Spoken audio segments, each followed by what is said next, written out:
Hey, you ready to start researching hydrogen for our project? Yeah, I guess. No time to waste. It's due on Monday. True. Have you found anything yet? Not really. Can you search what page it might be on? Yeah, hold on. Let me go to the website. It says it's on page 422. Alright. Hey, you're right. This page is all about hydrogen. Come look. What's it say? It says it's a non-metal, gas at room temperature, and its important compounds are water, hydrogen peroxide, and ammonia. Wow. That's cool. Oh, hold on. It says it's the lightest element on the periodic table. It's the first on the periodic table. It says it's a clear gas and it's odorless. Oh, cool. It's extremely flammable. I just thought it was a stupid element. It's a lot of good information, but we still don't have enough to start our project. Yeah, there's not enough here.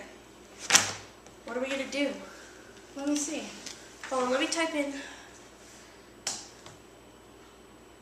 Wait, hold on.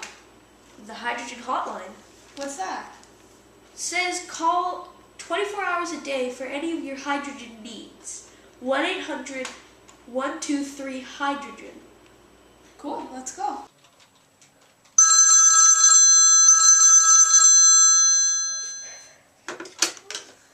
Hello, this is the hydrogen hotline. How may I help you? Hi, my friend and I are just looking to gain a little information about hydrogen. I'd be obliged to entertain any questions you may have. Hydrogen can be found in the top left-hand corner of the periodic table. It's in the first period and above the first family. However, it's not a member of this family because it does not share all of the same properties. It has one valence electron. You can determine the number of valence electrons by going down the columns. However, when you go down the columns, you skip the transition metals because they have a mixed number of valence electrons. After you skip the transition metals, you start with this family at 3, 4, 5, 6, 7, and 8. Hydrogen is a non-metal and is a gas at room temperature. It is the lowest density on the periodic table. Wow, thanks. I understand the periodic table a lot better now. I might have some more questions later. You're on speed dial. Feel free to call again. All right, bye-bye now. I understand what hydrogen is, but why is it important? Hydrogen is in everything around us. Water, H2O.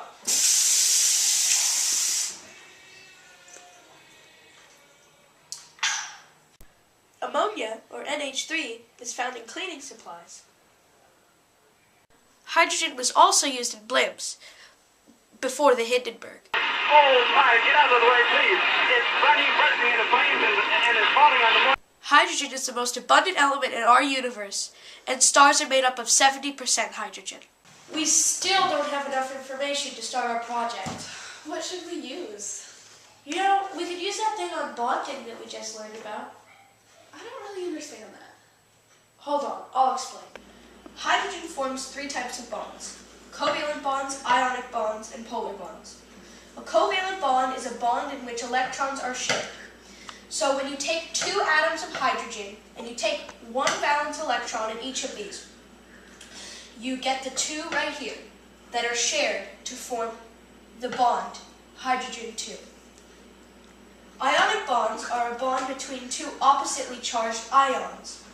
So that means when you take hydrogen that has 1 valence electron and chlorine that has 7 valence electrons, you take the electron away from the hydrogen and give it to the chlorine to get the entire shell of 8, which forms something called an ion, which makes the chlorine negatively charged because it grabs an ion, and the hydrogen positively charged because it loses the ion. That forms hydrogen chloride. Now, a polar bond is a covalent bond in which electrons are shared unequally.